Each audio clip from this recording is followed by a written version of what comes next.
जोर के तेज हज हुई कना केसरगढ़ और केसरगढ़ ᱧᱩᱢ लेखान गे नोडे खेलू मुर्मुआ ᱧᱩᱛᱩᱢ रकाब हजू कना जहां दो अडे एमा दिन गे उकु दानांग रे ताहे कना से तेन दापाल रे ताहे कना मेनखान मी बार अनलिया को पुथि पतब परे खेलू मुर्मुआ कथा रकाब हेनते जहां सगई ताहे कना नोडनी राजा संगे ते जहां दो एकदम गाते कोड़ा मेन गानोआ मेनखान ओना जगह नितो ओकालका हेना और नोडेना इतिहास से कना ओना बड़ाई लगित ते अबो महावीर मुर्मू बुन नाम कदिया उनिगी नोडेना इतिहास अबो लय बना जोहार गे महावीर दा नोन जे आम ताइनम रे नोआ नेलो कना मंदिर नोआ दो चित मंदिर कना और चित लगित को बनाव बता है जोहार गे सनाम को नोआ मंदिर दो मित बिदल नोडे राजगाड़ ताहे कना नोडे केसरगढ़ के जहाँ राजा बिदल रे केसरगढ़ रे राज दालान राजभवन खन नोडे खन के नोडेना राजत्व को देखभाल तहना राजा राजवाड़ को उन बिदल रे नोआ मंदिर दो बनाव कना नोआ दो राजा रेन पूर्व पुरुष को सती मंदिर मेनते को मेता राजा रेन पूर्व पुरुष को समाधि स्थल कना नोआ दो और नोडे खन सुर रे राज दालान ताहे कना राजगाड़ जहाँ अद नोडे दो नवा नवा तायम सेना जहाँ बांध नवा हो राजा बिदल रेना बनाव बांध कना और नवा बांध रे जहाँ मारगटी राजा कोवा ओना मारगटी लेकाते राजा रेन पूर्व पुरुष कोवा नवा दो समाधि स्थल कना से मंदिर कना सती मंदिर मेनते को मेता और निये कोगे आले होले आंजम अगु कदा अडी मारे गालमराव कना तबे नोडे दो नुई जहां केसरगढ़ रेन राजा थाकान नुया बनाव लेदा नोडे गे नोआ आगा बुझे को आकवा नियम धर्म लेकाते को मानाव बता थाकाना नियगी असल आर से नोन बांध जहां लई के और मारगटी हो नोडे गे थाकाना होय राजा को मारगटी नोडे गे थाकाना उनते रे राजगाड़ मेना राज दालान मेना राजावा बोंगा बुरु देवस्थान जहां दो बोंगागाड़ मेना देवी मेला मेनते को मेता रानी सायर मेना जहाँ तो नोडे राजरानी को तुपुन कान तहे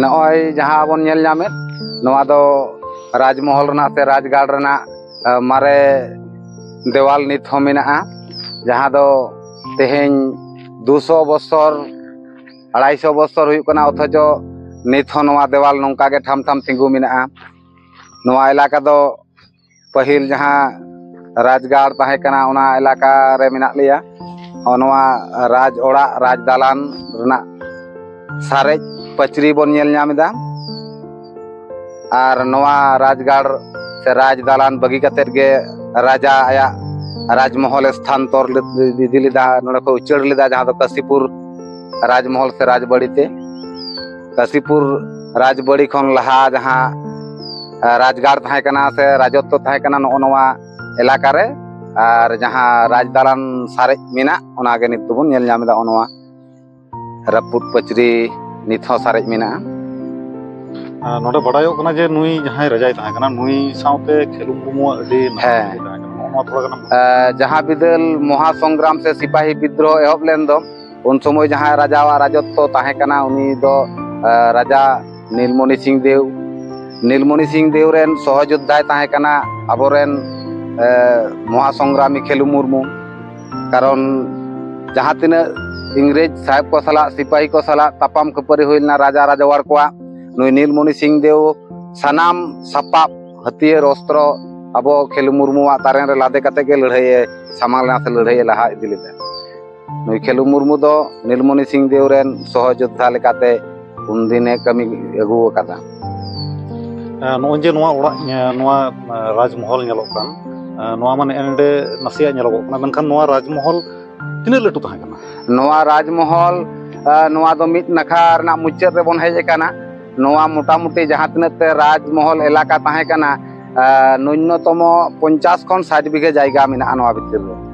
ओना जहाँ गजार नेलोक काना बीर ते पेरेज काना नोआ दो गोटा राजमहल इलाका ताहे काना 50-60 बीघा बेपी एकदम पूरा राजगाड़ के बनाव ताहे काना जो नोआ पूरा गे नोआ नोई राज ओड़ा रे जहाँ मुचाद हटिंग बन नेले कान ᱱᱚᱝᱠᱟ ᱜᱮ ᱯᱩᱨᱟᱹ ᱚᱲᱟᱜ ᱛᱟᱦᱮᱸ ᱠᱟᱱᱟ? ᱦᱮᱸ ᱜᱚᱴᱟ ᱜᱮ ᱚᱲᱟᱜ ᱛᱟᱦᱮᱸ ᱠᱟᱱᱟ, ᱟᱭᱢᱟ ᱨᱩᱢ ᱛᱟᱦᱮᱸ ᱠᱟᱱᱟ, ᱛᱟᱞᱟᱨᱮ ᱢᱟᱴ ᱞᱮᱠᱟ ᱡᱟᱭᱜᱟ ᱛᱟᱦᱮᱸ ᱠᱟᱱᱟ, ᱵᱷᱤᱛᱤᱨ ᱨᱮ ᱨᱟᱱᱤ ᱥᱟᱭᱮᱨ ᱢᱮᱱᱟᱜᱼᱟ ᱡᱟᱦᱟᱸ ᱫᱚ ᱨᱟᱱᱤ ᱠᱚ ᱯᱟᱭᱨᱟᱜ ᱠᱟᱱ ᱛᱟᱦᱮᱱᱟ। ᱟᱪᱪᱷᱟ, ᱱᱚᱰᱮ ᱨᱟᱹᱱᱤ ᱠᱚ ᱯᱟᱭᱨᱟᱜ ᱠᱟᱱ ᱛᱟᱦᱮᱱᱟ, ᱚᱱᱟ ᱞᱟᱹᱜᱤᱫ ᱚᱱᱟ ᱨᱟᱹᱱᱤ ᱥᱟᱭᱮᱨ ᱢᱮᱱᱟᱜᱼᱟ। ᱱᱚᱰᱮ ᱨᱟᱡᱽ ᱠᱚᱨᱮᱱ ᱢᱟ ᱩᱱ ᱵᱤᱫᱟᱹᱞ ᱢᱟ ᱦᱟᱹᱛᱤ ᱥᱟᱫᱚᱢ ᱠᱚ ᱛᱟᱦᱮᱱ ᱠᱟᱱ ᱛᱟᱦᱮᱸ ᱠᱟᱱᱟ, ᱩᱱᱠᱩ ᱠᱚᱣᱟᱜ ᱵᱟᱠᱷᱳᱞ ᱦᱚᱸ ᱪᱮᱫ ᱡᱩᱫᱟᱹ ᱜᱮ ᱛᱟᱦᱮᱸ ᱠᱟᱱᱟ? ᱦᱮᱸ, ᱱᱚᱣᱟ ᱨᱟᱡᱽᱢᱚᱦᱚᱞ ᱮᱞᱟᱠᱟ ᱨᱮᱜᱮ ᱛᱟᱦᱮᱸ ᱠᱟᱱᱟ। ᱟᱫᱚ ᱚᱱᱟ ᱦᱟᱹᱛᱤ ᱥᱟᱫᱚᱢ ᱛᱟᱦᱮᱱ ᱫᱚᱦᱚ ᱡᱟᱭᱜᱟ ᱫᱚ ᱦᱟᱸᱜ ᱱᱤᱛ ᱫᱚ ᱚᱱᱟ ᱫᱚ কোনো ᱚᱥᱛᱤᱛᱛᱚ ᱵᱟᱹᱱᱩᱜᱼᱟ, ᱞᱟᱸᱫᱩᱲ ᱪᱟᱵᱟᱣ ᱟᱠᱟᱱᱟ। ᱢᱤᱫ ᱥᱚᱢᱚᱭ ᱫᱚ ᱟᱞᱮ ᱫᱚᱞᱮ ᱧᱮᱞ ᱛᱤᱭᱳᱜ ᱞᱮᱫᱟ, ᱱᱚᱣᱟ ᱵᱷᱤᱛᱤᱨ ᱨᱮᱜᱮ ᱛᱟᱦᱮᱸ ᱠᱟᱱᱟ, ᱱᱤᱛ ᱛᱮᱫᱚ ᱚᱱᱟ ᱨᱮᱱᱟᱜ ᱚᱥᱛᱤᱛᱛᱚ ᱫᱚ ᱦᱟᱸᱜ ᱵᱟᱹᱱᱩᱜᱼᱟ। ᱟᱵᱚ ᱵᱚᱱ ᱧᱮᱞ ᱫᱟᱲᱮᱭᱟᱜ ᱠᱟᱱᱟ ᱚᱱᱟ ᱵᱤᱫᱟᱹᱞ ᱨᱮᱭᱟᱜ ᱱᱚᱣᱟ ᱨᱟᱡᱽᱢᱚᱦᱚᱞ ᱡᱟᱦᱟᱸ ᱤᱭᱟᱹ ᱢᱤᱫ ᱦᱟᱹᱴᱤᱧ ᱱᱚᱣᱟ ᱦᱩᱭ ᱫᱟᱲᱮᱭᱟᱜᱼᱟ, ᱱᱚᱣᱟ ᱨᱮᱭᱟᱜ ᱫᱟᱲᱮ ᱦᱚᱸ ᱠᱚᱢ ᱢᱟ ᱠᱚᱢ ᱟᱠᱟᱱᱟ, ᱢᱮᱱᱠᱷᱟᱱ ᱱᱚᱰᱮ ᱠᱷᱚᱱ ᱜᱮ ᱟᱭᱢᱟᱱᱚᱜ ᱠᱟᱱᱟ ᱱᱚᱜᱼᱚᱭ ᱡᱮ ᱱᱩᱱ ᱢᱟᱨᱟᱝ ᱱᱚᱰᱮ ᱱᱚᱣᱟ ᱤᱭᱟᱹ ᱨᱟᱡᱽᱢᱚᱦᱚᱞ ᱨᱮᱭᱟᱜ ᱢᱤᱫ ᱦᱟᱹᱴᱤᱧ, ᱟᱨ ᱴᱷᱤᱠ ᱡᱟᱦᱟᱸᱭ ᱠᱚ ᱟᱵᱚ ᱵᱚᱱ ᱧᱮᱞ ᱟᱠᱟᱫᱟ ᱠᱟᱥᱤᱯᱩᱨ ᱨᱮ, ᱚᱸᱰᱮ ᱢᱟ ᱟᱹᱰᱤ ᱞᱟᱹᱴᱩ ᱜᱮᱭᱟ ᱥᱮ ᱱᱤᱛ ᱦᱚᱸ ᱢᱮᱱᱟᱜ ᱜᱮᱭᱟ, ᱢᱮᱱᱠᱷᱟᱱ ᱱᱚᱰᱮ ᱠᱷᱚᱱ ᱪᱟᱞᱟᱣ ᱠᱟᱛᱮ ᱜᱮ ᱡᱟᱦᱟᱸ ᱞᱮᱠᱟ ᱟᱵᱚ ᱵᱚᱱ ᱟᱸᱡᱚᱢ ᱠᱮᱫᱟ, ᱚᱱᱟ ᱞᱮᱠᱟ ᱫᱷᱟᱨᱟ ᱨᱮ ᱚᱸᱰᱮᱭ ᱩᱪᱟᱹᱲ ᱞᱮᱱᱟ। ᱢᱮᱱᱠᱷᱟᱱ ᱥᱟᱹᱨᱤᱜᱮ ᱱᱚᱣᱟ ᱮᱴᱟᱜ ᱠᱚᱣᱟᱜ ᱞᱟᱹᱭ ᱛᱟᱞᱟ ᱛᱮᱦᱚᱸ ᱟᱵᱚ ᱵᱚᱱ ᱟᱸᱡᱚᱢ ᱟᱠᱟᱫᱟ ᱡᱮ ᱱᱩᱭ ᱨᱟᱡᱟ ᱫᱚ ᱦᱚᱲ ᱨᱮᱱ ᱜᱟᱛᱮ ᱞᱮᱠᱟᱜᱮ ᱛᱟᱦᱮᱸ ᱠᱟᱱᱟ, ᱟᱨ ᱚᱱᱟ ᱤᱭᱟᱹᱛᱮ ᱱᱩᱭ ᱨᱮᱱ ᱜᱟᱛᱮ ᱵᱚᱱ ᱢᱮᱱ ᱥᱮ ᱥᱚᱭᱱᱤᱠ ᱵᱚᱱ ᱞᱟᱹᱭ, ᱱᱩᱭ ᱫᱚ ᱦᱚᱲ ᱠᱚᱨᱮᱱ ᱟᱹᱭᱩᱨᱤᱡ ᱞᱮᱠᱟᱛᱮᱭ ᱛᱟᱦᱮᱸ ᱠᱟᱱᱟ, ᱥᱟᱱᱛᱟᱲ ᱦᱚᱲ ᱨᱮᱱ। ᱟᱨ ᱚᱱᱟ ᱠᱷᱮᱞᱩ ᱢᱩᱨᱢᱩ ᱨᱮᱱ ᱵᱚᱝᱥᱚᱫᱷᱚᱨ ᱠᱚᱣᱟᱜ ᱠᱟᱛᱷᱟ ᱦᱚᱸ ᱟᱵᱚ ᱵᱚᱱ ᱟᱸᱡᱚᱢᱟ ᱱᱟᱦᱟᱜ, ᱩᱱᱠᱩ ᱴᱷᱮᱱ ᱦᱚᱸ ᱪᱟᱞᱟᱜ ᱦᱩᱭᱩᱜᱼᱟ, ᱟᱨ ᱥᱮ ᱱᱩᱭ ᱠᱷᱮᱞᱩ ᱢᱩᱨᱢᱩ ᱤᱫᱤ ᱠᱟᱛᱮᱫ ᱡᱟᱦᱟᱸᱭ ᱠᱚ ᱵᱟᱰᱟᱭ ᱛᱟᱵᱚᱱᱟ ᱩᱱᱠᱩ ᱴᱷᱮᱱ ᱦᱚᱸ ᱪᱟᱞᱟᱜ ᱦᱩᱭᱩᱜᱼᱟ, ᱟর বিশেষ কাইতে সাহিত্য জগৎ ᱨᱮᱱ ᱡᱟᱦᱟᱸᱭ ᱢᱮᱱᱟᱜ ᱠᱚᱣᱟ ᱩᱱᱠᱩ ᱴᱷᱮᱱ ᱦᱚᱸ ᱪᱟᱞᱟᱣ ᱠᱟᱛᱮ ᱱᱚᱣᱟ ᱨᱮᱭᱟᱜ ᱠᱷᱚᱸᱫᱽᱨᱚᱱ ᱠᱟᱹᱢᱤ ᱦᱚᱨᱟ ᱫᱚ ᱞᱮᱛᱟᱲ ᱜᱮ ᱪᱟᱞᱟᱣ ᱤᱫᱤᱜᱼᱟ। ᱢᱟ ᱮᱸᱰᱮᱠᱷᱟᱱ ᱱᱤᱛ ᱦᱟᱹᱞᱤ ᱫᱚ ᱡᱚᱦᱟᱨ ᱜᱮ, ᱟᱨᱦᱚᱸ ᱚᱱᱟ ᱨᱟᱱᱤ ᱥᱟᱭᱟᱨ ᱵᱚᱱ ᱧᱮᱞᱟ, ᱟᱨ ᱪᱮᱫ ᱦᱟᱹᱴᱤᱧ ᱢᱮᱱᱟᱜᱼᱟ ᱚᱱᱟ ᱠᱚ ᱡᱚᱛᱚ ᱵᱚᱱ ᱧᱮᱞᱟ। ᱵᱚᱱ ᱦᱮᱡ ᱟᱠᱟᱱᱟ ᱱᱚᱣᱟ ᱠᱮᱥᱚᱨᱜᱚᱲ ᱨᱟᱡᱽ ᱵᱷᱚᱵᱚᱱ ᱥᱮ ᱨᱟᱡᱽᱢᱚᱦᱚᱞ ᱨᱮᱱᱟᱜ ᱨᱟᱱᱤ ᱥᱟᱭᱮᱨ ᱨᱮ। ᱱᱚᱰᱮ ᱫᱚ ᱠᱟᱛᱷᱟᱭ ᱯᱟᱹᱦᱤᱞ ᱨᱟᱡᱟ ᱨᱟᱡᱟᱣᱟᱲ ᱠᱚᱨᱮᱱ ᱨᱟᱱᱤ ᱠᱚ ᱜᱚᱜᱚ ᱛᱟᱠᱚ ᱠᱚ ᱨᱮᱭᱟᱲ ᱛᱩᱯᱩᱱ ᱠᱟᱱ ᱛᱟᱦᱮᱸᱫ, ᱦᱚᱸᱜᱼᱚ ᱱᱚᱣᱟ ᱨᱟᱱᱤ ᱥᱟᱭᱮᱨ। ᱱᱚᱣᱟ ᱨᱟᱱᱤ ᱥᱟᱭᱮᱨ ᱠᱷᱚᱱ ᱜᱮᱵᱚᱱ ᱥᱮᱱ ᱜᱚᱫᱚᱜᱼᱟ ᱚᱸᱰᱮ ᱥᱩᱨ ᱨᱮ ᱡᱟᱦᱟᱸ ᱫᱚ ᱠᱟᱞᱟᱪᱟᱸᱫᱽ ᱡᱤউ মন্দির ᱢᱮᱱᱟᱜᱼᱟ, ᱡᱟᱦᱟᱸ ᱨᱮᱫᱚ ᱚᱱᱟ ᱵᱤᱫᱟᱹᱞ ᱨᱟᱡᱟ ᱠᱚ ᱨᱚথ ᱥᱮ ᱨᱟᱛ ᱠᱚ ᱚᱨᱮᱫ ᱛᱟᱦᱮᱱ, ᱚᱱᱟ ᱨᱟᱛ ᱡᱩᱫᱤও ᱨᱟᱡᱽᱜᱟᱲ ᱵᱚᱫᱚᱞᱮᱱᱟ, ᱠᱟᱥᱤᱯᱩᱨ ᱛᱮ ᱪᱟᱞᱟᱣᱮᱱᱟ, ᱚᱱᱟ ᱛᱟᱭᱚᱢ ᱫᱚ ᱨᱟᱛ ᱯᱟᱛᱟ ᱦᱚᱸ ᱵᱚᱱᱫᱚ ᱞᱮᱱᱟ। ᱦᱟᱞᱮᱜᱮ ᱯᱟᱨᱚᱢᱮᱱ ᱥᱮᱨᱢᱟ ᱠᱷᱚᱱ ᱱᱚᱣᱟ ᱮᱞᱟᱠᱟ ᱨᱮᱱ ᱦᱚᱲᱟᱜ ᱜᱚᱲᱚ ᱜᱚᱯᱚᱲᱚ ᱛᱮ ᱨᱟᱡᱟᱣᱟᱜ ᱚᱱᱟ ᱨᱟᱛ ᱯᱟᱛᱟ ᱮᱦᱚᱵ ᱦᱩᱭ ᱟᱠᱟᱱᱟ। ᱚᱱᱟ ᱨᱟᱡᱟ ᱪᱟᱹᱞᱩ ᱞᱮᱫ ᱚᱱᱟ ᱨᱟᱛ ᱦᱚᱸᱵᱚᱱ ᱧᱮᱞᱟ, ᱟᱨ ᱱᱚᱜᱼᱚᱭ ᱱᱚᱣᱟ ᱨᱟᱱᱤ ᱥᱟᱭᱮᱨ ᱱᱤᱛ ᱫᱚᱵᱚᱱ ᱧᱮᱞ ᱮᱫᱟ ᱠᱮᱥᱚᱨᱜᱚᱲ ᱨᱮ ᱡᱟᱦᱟᱸ ᱨᱟᱡᱽᱢᱚᱦᱚᱞ ᱛᱟᱦᱮᱸ ᱠᱟᱱᱟ, ᱚᱱᱟ ᱨᱟᱡᱽᱜᱟᱲ ᱨᱮᱱᱟᱜ ᱨᱟᱱᱤ ᱥᱟᱭᱮᱨ ᱱᱚᱣᱟ ᱫᱚ। আচ্ছা, নয় যে নিয়ে রাজগড় না রানী সাহেব লইয়ে তারপর নিয়ে তো জানি খান একদম তালারে মেনা আসে মাঝামাঝি জায়গা। হ্যাঁ, রাজ বাউন্ডারি যাহা তাহে কানা, রাজমহল এলাকা যাহা তাহে কানা, ওনা রেনা একদম তালামালা রে নোয়া রানী সাহের দো।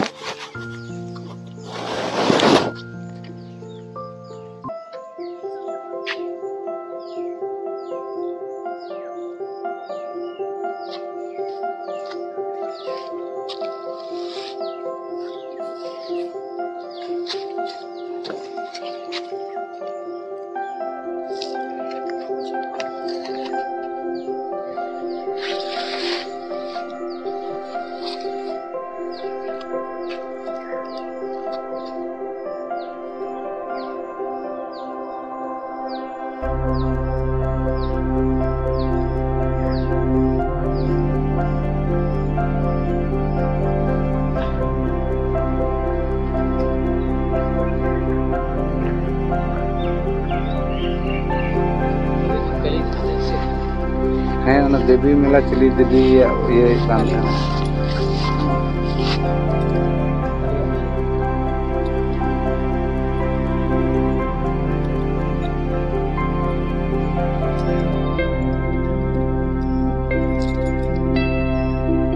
ᱱᱚᱣᱟ ᱠᱚᱨᱮ ᱩᱱ ᱥᱚᱢᱚᱭ ᱨᱮᱱᱟᱜ ᱯᱚᱭᱥᱟ, ᱚᱱᱟ ᱵᱤᱫᱟᱹᱞ ᱨᱮᱱᱟᱜ ᱱᱤᱛ ᱦᱚᱸ ᱱᱚᱣᱟ ᱠᱚᱨᱮ ᱛᱚᱯᱟ ᱦᱮᱱᱟᱜᱼᱟ, ᱧᱟᱢ ᱵᱟᱲᱟᱣ ᱟᱠᱟᱱᱟ।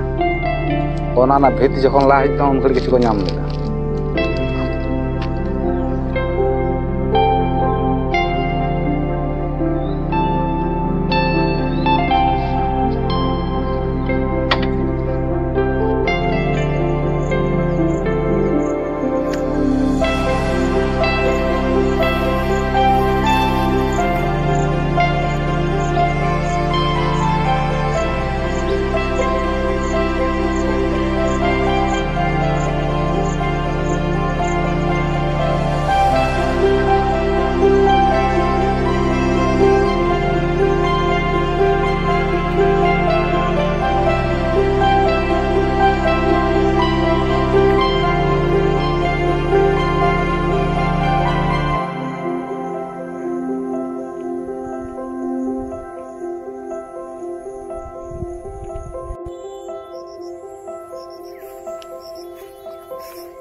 সেইটাই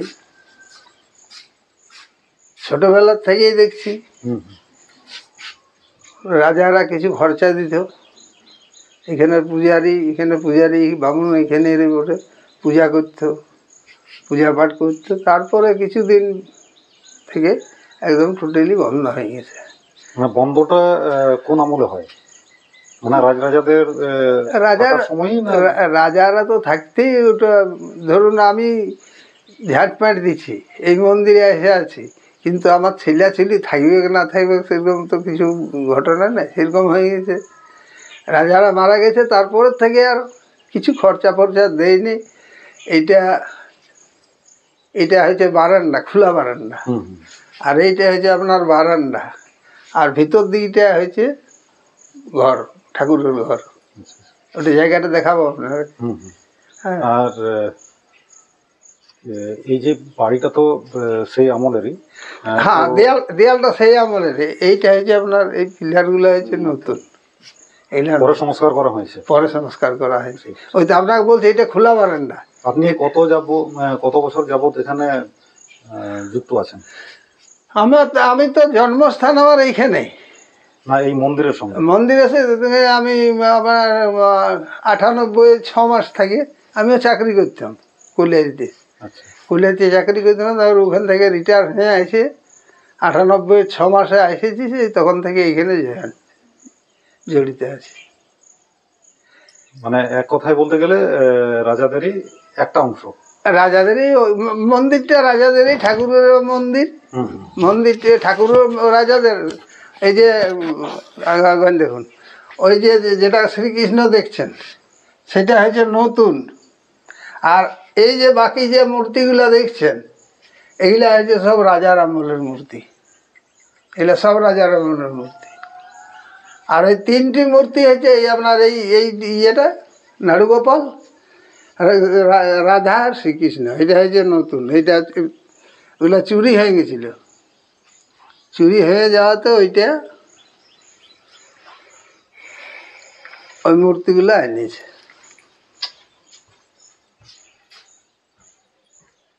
আর এই যে আমাদের জগন্নাথ বলরাম আছে ভিতরে, এই দেখুন ভিতর দিকে,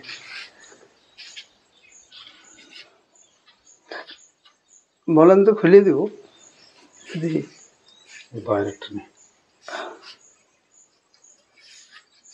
এইখানে রথ আছে, এই 2 বছর হয়েছে, এটা 2 বছর হইল। আর হ্যাঁ, এইটা হচ্ছে আপনার পুরনো মন্দির, ওইখানে ঠাকুর থাকতেন এই ভিতরটাতে।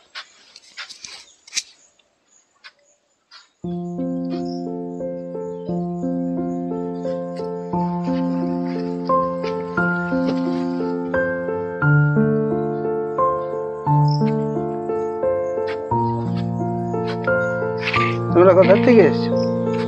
আমরা আসছি একদমই আমাদের পুরুলিয়া জেলার লাস্ট বর্ডার, পারুলিয়া থেকে। আমরা দেইলাতে বহুত দিন ছিল। ও আচ্ছা, দেইলাতে- দেইলা কলিয়ারিতে আমরা বহুত কাজ দিন করেছেন ছিল। নাকি? হ্যাঁ, আমার বাবা করতো। আচ্ছা, আমরা ওই দেইলা কলিয়ারিতেই মানুষ হয়েছি। তো কোম্পানির, তারপরে যখন বন্ধ হয়ে গেল তখন আমরা ঘরকেও এলাম, আর চাকরি বাকরিও চলে গেল। দেইলা কলিয়ারিতে এখন শেষ হয়ে গেছে।